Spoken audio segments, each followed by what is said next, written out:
Colorado Springs community still in shock after a deadly shooting Saturday night at a gay club. 5 people were killed, more than 24 injured. A 22-year-old is now in custody, but authorities have not confirmed the motive just yet. The shooting is now being investigated as a hate crime.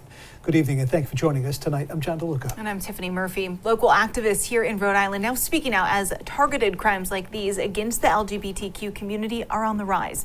ABC 6 News anchor Olivia DeRocha joins us now live in the newsroom with more on what they had to say. Olivia? Well, John and Tiffany, one activist tells me he sadly just isn't surprised at the slightest. Now, according to national data, there have been over 600 mass shootings in the country this year alone, meaning at least 4 people were shot.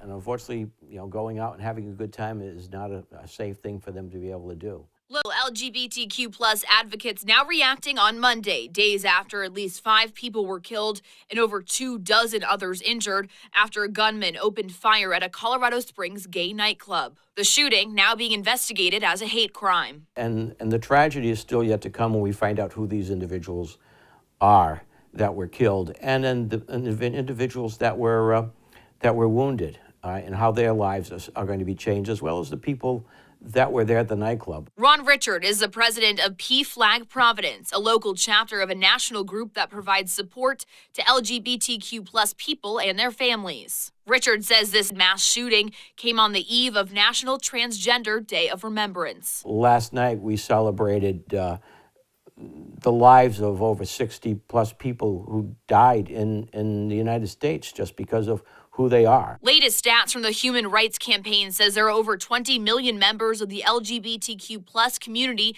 throughout the country. That's nearly 8% of the population. And I think the general conversation may or should maybe be focused a bit as like, why did the attack take place? Why were these people victimized? And I think that needs to be a general discussion. Colorado officials, along with the FBI, have not yet released a motive for the shooting. In 2021, the same suspect was arrested for making a bomb threat against his mother, but she later dropped those charges.